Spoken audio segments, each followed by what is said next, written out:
Hi all, it's me, Teacher Janelle, once more, and we're still with journalism. I actually have 11 tips for you, and I hope these tips are going to be very helpful when you are going to be writing your news article.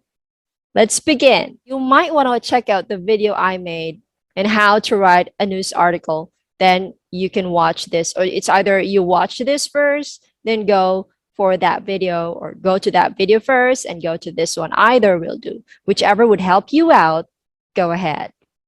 Here are the pointers. So the first thing I could tell you is clarify the facts before telling them. Yeah, I think that's rule of the thumb. You always verify information. If your task is to relay information, make sure that the information you have relayed is something of a good basis. So it has to be verified, because as a news writer, it is your job to make sure that the information, the facts that you have written or you have delivered to your readers or to your audience is something that is verified and not fake news. Next, be specific. Do not generalize. Of course, in writing a news article, you cannot afford to be vague. So if you have to go through difficult roads, well, hard work it is. You have to double your effort to get the specific detail. Because if you are caught up with a broad one, you have to go extra mile to get to the specific details. You cannot report something that is vague. You cannot report something that cannot be expounded in details. Example, instead of saying a big crowd, well, a big crowd that is broad, you say 30,000.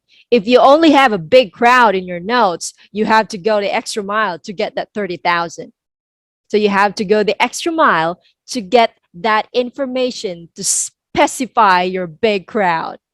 Okay? So you could say a big crowd attended Morissette's concert. That's broad. Well, let's just say you already have gone through doubling your effort and you have found out that 30,000 people attended Morissette's concert. That's more like it. Okay. Next, do not begin sentences with numerals. Do not begin with numbers. So when you say 30,000 people attended Morissette's concert, well, that is a number. Yeah, that's a number. But when this happens, make sure that 30,000 is not written in figures. It has to be spelled out. But if you can avoid putting 30,000 at the beginning of your sentence, you can just say there were 30,000 people in attendance. That will do. Remember that 0 to 9, numbers 0 to 9 should be written in words once you write them or you use them in your news article. While numbers 10 and above, 10 to infinity, they are written in figures or in numbers, except when they are in the beginning of a sentence. Okay. Next, use the active voice more often. I didn't say never.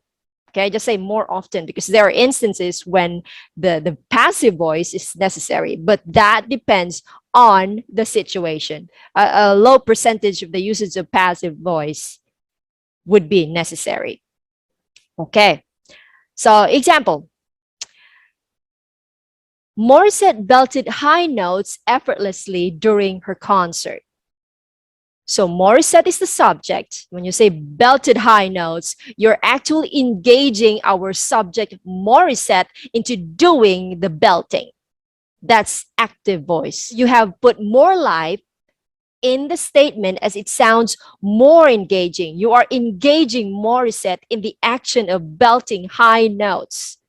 That is why we use the active voice. Now let's take a look at when we make it into passive. For example, using the same sentence.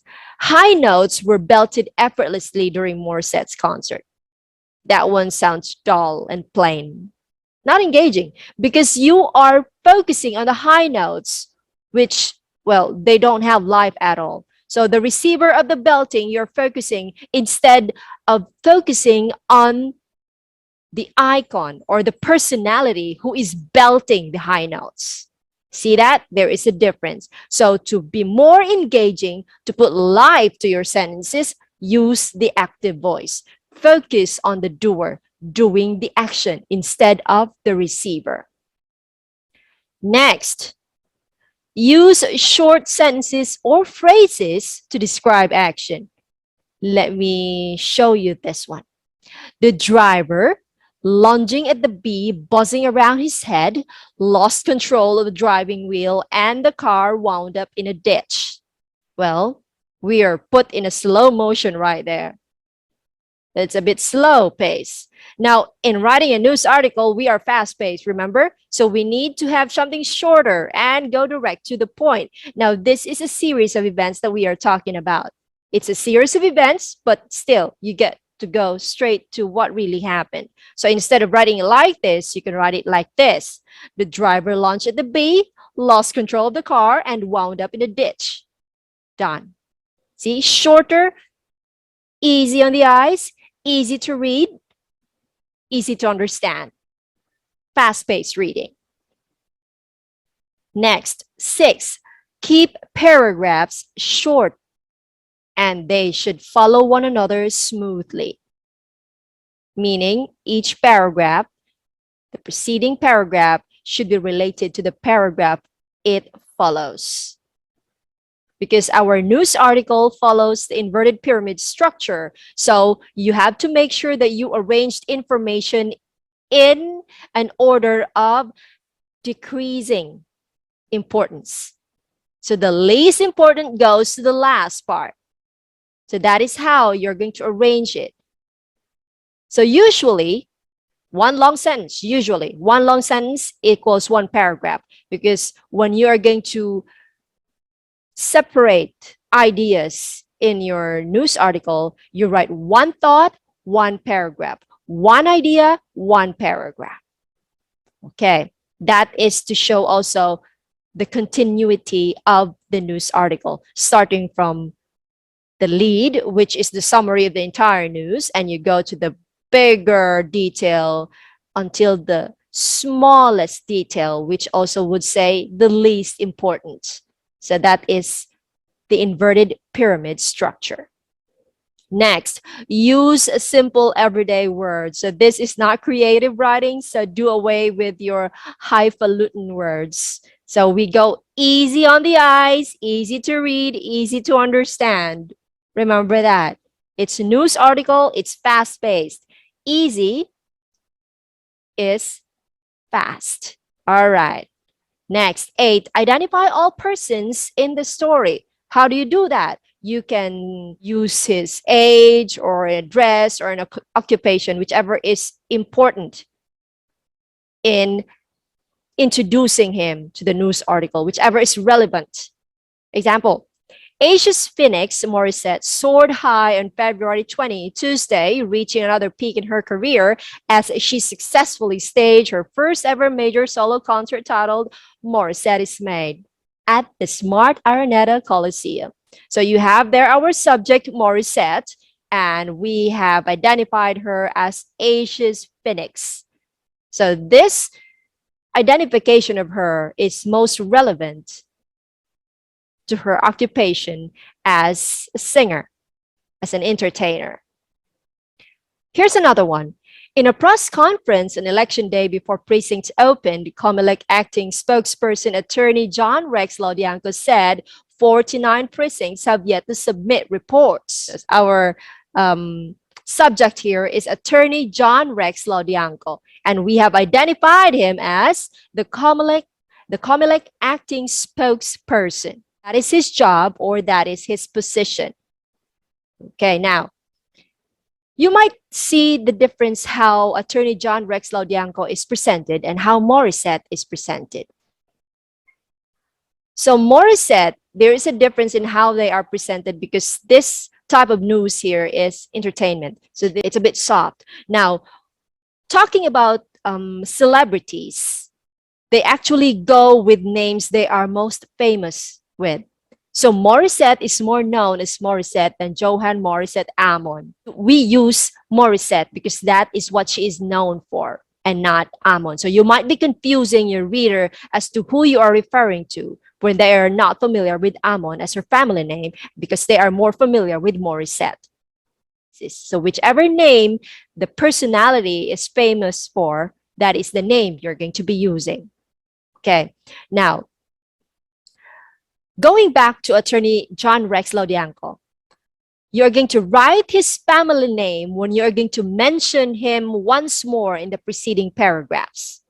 Well, you already have identified him in this paragraph. In the preceding paragraphs, in the next paragraphs, if you are going to mention him, you do not need his complete name. You only need his family name for that. Instead of the usual 10 test ballots, Laudianco said these areas would be using 3 ballots as approved by the poll body. So you only use Laudianco because you already have identified him in the previous paragraphs. Okay, that's how it is. Now, in writing the headline, you only use names of personalities that are famous or that are known. This news about attorney Rex Laudianco being the Comelec spokesperson, the headline does not talk about him giving his statements. Instead, it uses Comelec. So the Comelec is more known than Laudianco, who represents the entire body, which is the Comelec, the Commission on Elections. So instead of Laudianco being on the headline, we use Comelec because Comelec is more known to people than Laudianco.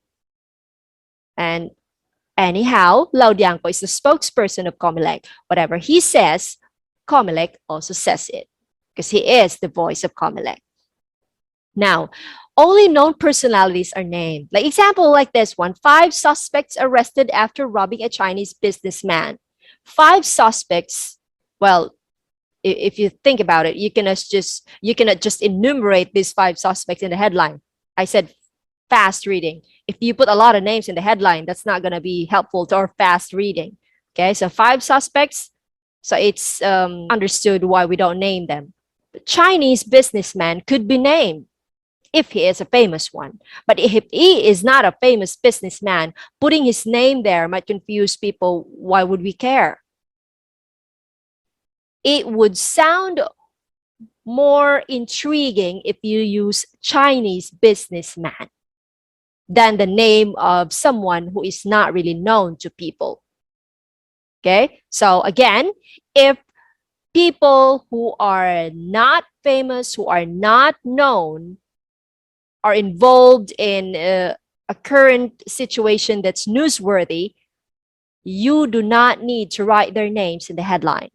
Their names would be found in the details as you narrate the events in the body. All right. Spell out acronyms. When you use acronyms in a news article, you have to make sure the first time you have used those acronyms, you have spelled them out completely, not as acronyms. Example, Department of Education. Then enclosed in the parenthesis, you have their DepEd. Okay, so that means the next time you're going to mention the Department of Education, you don't need to write the complete name Department of Education anymore. You are free to use DepEd already because it has been understood, it has been introduced in the first parts what DepEd means. Okay, next. 10. Avoid editorializing. Well, as a news writer, it's not your job to write opinions. Your job is to deliver, to give a story with the facts you have found out from your sources. So giving your opinion is a no-no in news writing. That is the job of the columnist or the editor, not yours. So if you are tasked as a news writer, go with the facts. Stick with the facts. Next, 11, review your grammar rules. Okay, so use the past tense, however, when you are going to write the body, starting from the lead to the details of your news article, use the past tense of the verb. However, the headline should be in the present tense. Okay, but there are instances when the past participle is used in the headline. Example, Arroyo impeached. 5 Chinese nationals kidnapped in Holo, Sulu. Okay, now I said use the present tense of the verb. So it's just safe to say 5 Chinese nationals missing.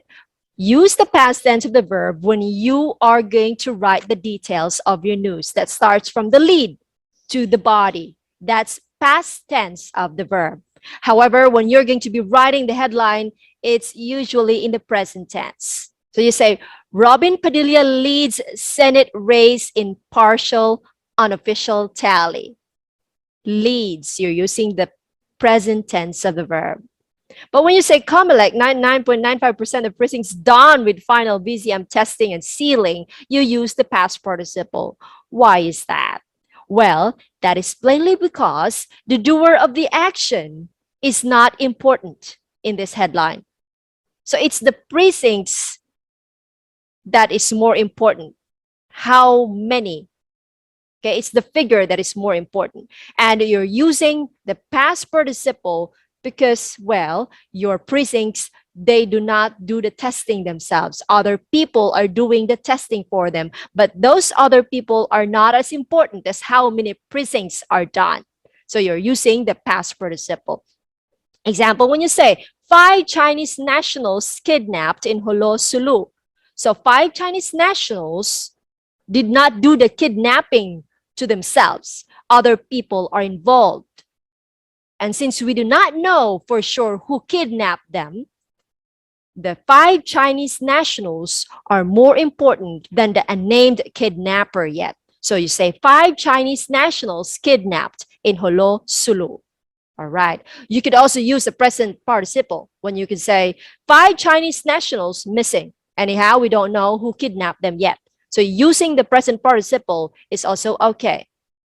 But do not be tempted to use auxiliary verbs like say 5 Chinese nationals are missing. You don't need to do that when you use headline because this line is okay without are. So 5 Chinese nationals missing. That goes straight to the point.